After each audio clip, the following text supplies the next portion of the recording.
আপনার ব্যাঙ্ক অ্যাকাউন্টে pan card বা ফর্ম 16 একদিন বা দুদিনের মধ্যেই যদি বা এক্ষুনি আপডেট না করেন আপনার অ্যাকাউন্টটা ফ্রিজ করে দেওয়া হবে, এই রকম একটি মেসেজ ফোনে আসছে এবং তার সাথে একটি লিঙ্ক থাকছে। মনে হবে ব্যাঙ্ক থেকেই পাঠিয়েছে।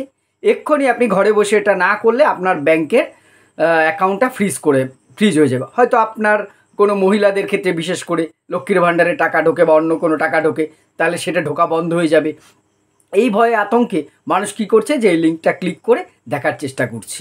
এইভাবে করেই একটা নতুন প্রতারণা, পুরনো প্রতারণাটা একটা নতুনভাবে কিন্তু তৈরি হয়েছে এবং এই ঘটনার সাক্ষী আমার বাড়িতেই হয়েছে।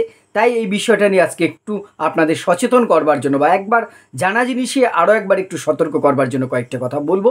নমস্কার, আমি প্রাণ চক্রবর্তী। আমরা জানি যে বিভিন্নভাবে প্রতারণা আমাদের চারদিকে ছেয়ে ধরেছে।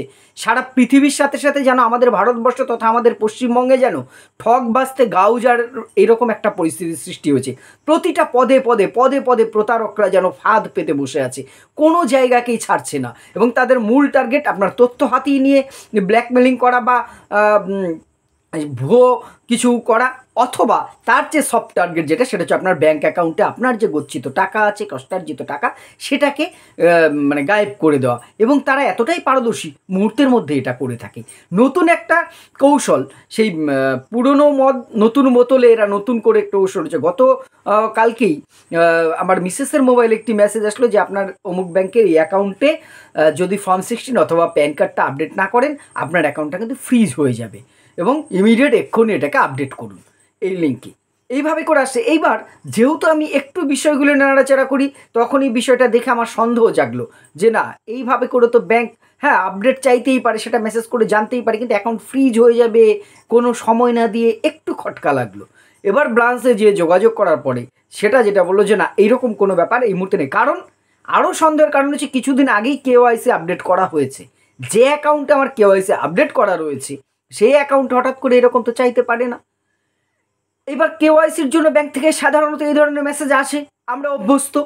কিন্তু যখনই আপনি এই লিঙ্কে ক্লিক করে বিস্তারিত তথ্য জানতে চাইবেন, তৎক্ষণাৎ কিন্তু আপনার এই ফোনের দখলটা চলে যাবে হ্যাকারদের উদ্দেশ্যে। আর বারবার একটা কথা আমরা বলি যে এখন আমাদের এই ফোনটা শুধু ফোন নয়, আমার সমস্ত তথ্যের ভাণ্ডার, আমার সমস্ত টাকা পয়সা ব্যাংকে যেভাবে করে সব জায়গায় ফোন নম্বর দেওয়া আছে, সমস্ত কিছু কিন্তু এই ফোনের মধ্যেই রয়েছে।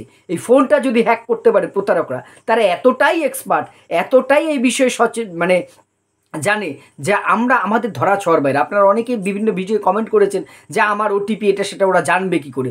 ফোনটা যদি ওরা হ্যাক করে নিতে পারে, ওদের কাছে এটা 2 মিনিটের খেলা শুধুমাত্র। যখনই আপনি না বুঝে ওই লিঙ্কে ক্লিক করবেন বা ওখানে আপনি তথ্য আপলোড করবেন, আপনার প্যান কার্ড বা অন্য কিছু, তখনই আপনাকে একটা বলবে ওটিপি গেছে, সেটা বলুন, এক্ষুনি আপনার এটা আপডেট হয়ে যাবে। এটা করতে গেলেই আপনি কিন্তু ফাঁদে পা দিয়ে দেবেন। মুহূর্তের মধ্যেই আপনার অ্যাকাউন্টের যা সঞ্চিত পয়সা আছে মুহূর্তের মধ্যে কিন্তু ভ্যানিশ হয়ে যাবে, জাস্ট ভ্যানিশ হয়ে যাবে। তখন আপনি ব্যাংককে দোষারোপ করবেন আপনারা এরকম মেসেজ পাঠিয়েছেন। আসলে ব্যাংক কিন্তু হয়তো এই মেসেজটা পাঠায়নি। তাই প্রথমেই বলবো, এই ধরনের মেসেজ পেলে আপনি কোনো রকম কোনো রিপ্লাই, কোনো রিয়াকশান এর মধ্যে করবেন না। তাহলে কি করব? প্রথম কাজ যেটা করেছি, আমি ব্রাঞ্চে চলে গেছি। আপনারা প্লিজ সেটা করুন। নির্দিষ্ট ব্যাংকের ব্রাঞ্চে যান, কথা বলুন সার্ভিস ম্যানেজারের সাথে, বা যে কোনো সার্ভিস ম্যানেজারই সাধারণত এইগুলো দেখেন যে স্যার এই ব্যাপার, এটা কি আমাকে করতে হবে। যদি বলে হ্যাঁ আপনাকে একটা কেওয়াইসি দিতে হবে, সেখান থেকে একটা ফর্ম নেবেন, কেওয়াইসি ফর্মটা ফিল আপ করে দেবেন। আপনি নিজে ফিল আপ না করতে পারলে কারো সহযোগিতা নেবেন। খুব সহজ বিষয়টা। আপনার প্যান কার্ড বা অন্য যা কিছু আছে 1 কপি জেরক্স করে সেলফ অ্যাটাস্টেড করে দিয়ে দেবেন। 3 দিনের মধ্যে কেওয়াইসি আপডেট হয়ে যাবে। আর যদি বলে না, তাহলে বালাই শার্ট, কিচ্ছু হলো না। শুধু নিজের ভুলে এই প্রতারণার চক্করে কিন্তু পড়বে না। বারবার আমি বলছি, এটা একটা কিন্তু নতুন চক্কর, একটা নতুন ফাঁদ এঁটে বসেছে কিন্তু এই প্রতারকরা। আপনার একটুখানি ভুলে আপনার সঞ্চিত অর্থ মুহূর্তের মধ্যে কিন্তু গায়েব হয়ে যেতে পারে। তাই আবারও বলছি, সতর্ক হন, সজাগ হন, নিজের কষ্টার্জিত পয়সাকে সুরক্ষিত রাখুন। কোনো রকম এই ধরনের লিঙ্কে ক্লিক করবেন না। হোয়াটসঅ্যাপে কোনো মেসেজ আসলে এটা করুন। ব্যাংক কখনো ফোন করে, হোয়াটসঅ্যাপ করে, লিঙ্ক পাঠিয়ে কোনো তথ্য চায় না। ব্যাংকে কোনো কাজ করতে গেলে অনলাইনে যদি করতে হয়, নির্দিষ্ট অ্যাপের মাধ্যমে নির্দিষ্ট পদ্ধতি মেনে করুন। যে বা যারা একটু ভালো বোঝে তাদের সাহায্য নিন, অথবা সবচেয়ে বড় সুবিধা, ব্যাংকের ব্রাঞ্চে যান, অথবা নির্দিষ্ট যে সিএসপি আছে, কাস্টমার সার্ভিস পয়েন্ট প্রত্যেকটা ব্যাংকের এখন আছে, সেখানে যে নিজে করুন বা সাথে যে যারা একটু ভালো বোঝে এমন কারো সহযোগিতা নিন। নিজে নিজে একটু ভুলের জন্য নিজের বিপদ ডেকে আনবেন না। নিজে সচেতন হন, অন্যকে সচেতন করুন। আপনারাও যদি এই ধরনের সমস্যার মুখোমুখি হয়ে থাকেন অবশ্যই কমেন্ট করে জানাবেন, সবাই যাতে একটু সচেতন হতে পারে। ভিডিওটি উপযোগী মনে হলে শেয়ার করে পাশে থাকবেন। ধন্যবাদ।